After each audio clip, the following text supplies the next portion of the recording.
Dr. Rose Cotter, a therapist who was traumatized by witnessing her mother's suicide at age 10, takes an emergency session with graduate student Laura Weaver after she is admitted to Mount Pleasant Hospital.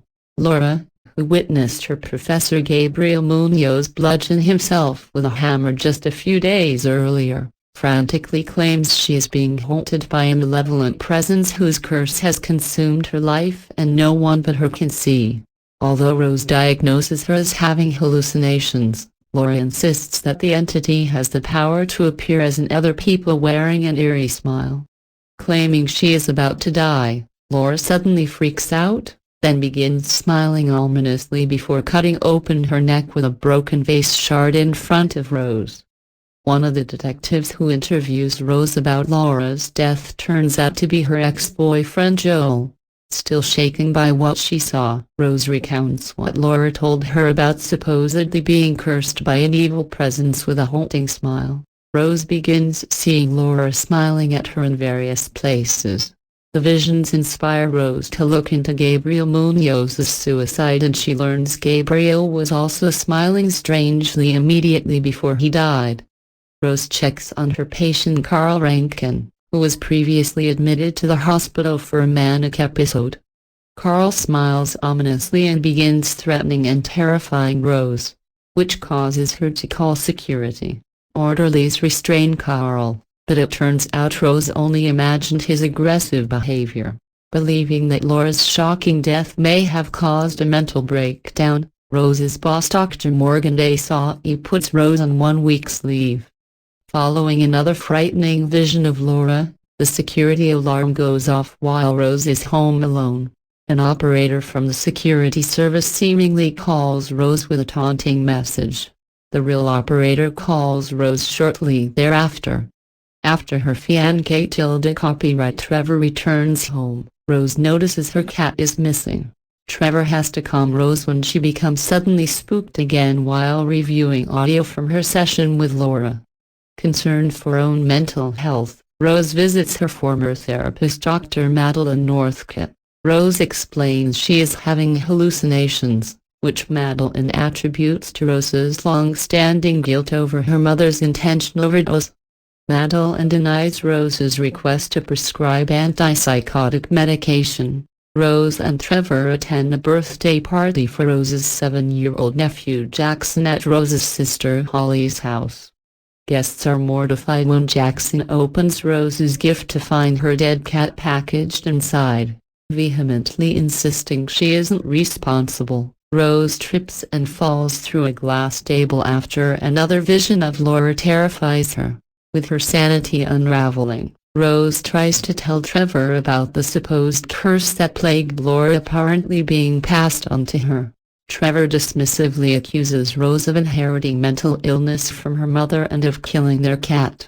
Rose visits Gabriel Munoz's widow Victoria. Victoria shows Rose macabre sketches Gabriel drew of a dark entity he claimed was trying to get inside him.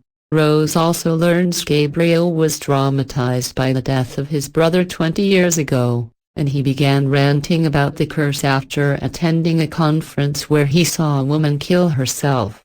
Rose asks for the woman's name, but Victoria kicks Rose out of her house after Rose becomes insistent that Gabriel was telling the truth about his curse. Rose convinces Joel to help her continue connecting clues. Joel uses his police computer to access a file for Angela Powell, who was the real estate agent that Gabriel Munoz saw die. Additional video shows that, several days prior to her death, Angela saw a smiling man suddenly hack his own neck with gardening shears at a gas station. Rose returns home to find that Trevor called Madeline for an intervention over Rose's worrying mental state. Feeling betrayed, Rose storms out to take copies of Joel's files to her sister Holly. Rose tries telling Holly about the curse, which only leads to the sisters arguing about Rose behaving similarly to their abusive mother. Joel calls Rose to tell her that further digging revealed a chain of 20 similar cases involving witnesses to 19 suicides. The exception was accountant Robert Talley, who watched his business partner commit suicide. instead of subsequently killing himself. However, Robert murdered a stranger 4 days later. 1 week after that, the eyewitness to Robert's actions committed suicide and the pattern resumed.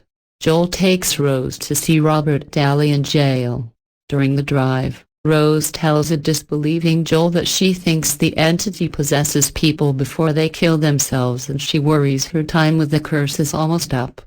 At the jail, Robert privately reveals to Rose that the only way to break the curse's chain is to kill someone else, but there has to be a witness because the entity needs drama to continue surviving. Robert suddenly panics when he realizes Rose currently carries the curse. Madeline visits Rose back at home. Rose realizes the presence is impersonating Madeline when the real Madeline calls her on the phone. Madeline's smiling doppelganger threatens Rose. Armed with a kitchen knife, Rose drives to the hospital. Rose experiences a vision of stabbing her patient Carl to death in front of Dr. Desai, who then tears off his own face. The real Dr. Desai finds Rose in her car with a knife and he tries to summon help before she hurriedly drives away. Joel calls to tell Rose there is an APB out for her based on the encounter with her concerned boss at the hospital. Rose cryptically explains that she is going to confront the entity and wants to be alone so no witnesses can inherit the curse. Rose drives to her abandoned childhood home where her mother died. Inside, Rose confronts a vision of her mother, who accuses Rose of allowing her to die by not calling for help upon finding her overdosing. Rose accuses her mother of being an abusive monster. The vision then morphs into a lanky creature that attacks Rose. Rose sets the creature on fire using an oil lantern. Rose then escapes outside as the entire house goes up in flames. Rose visits Joel to apologize for involving him in this situation and for not being emotionally available during their relationship. Rose realizes she is still cursed when Joel smiles eerily. Rose flees outside to discover she never actually left her intact childhood home. The real Joel arrives at the abandoned house. To protect him, Rose locks Joel outside while the creature pulls open her mouth and crawls inside of her. Joel breaks into the house in time to see Rose set herself on fire while smiling ominously.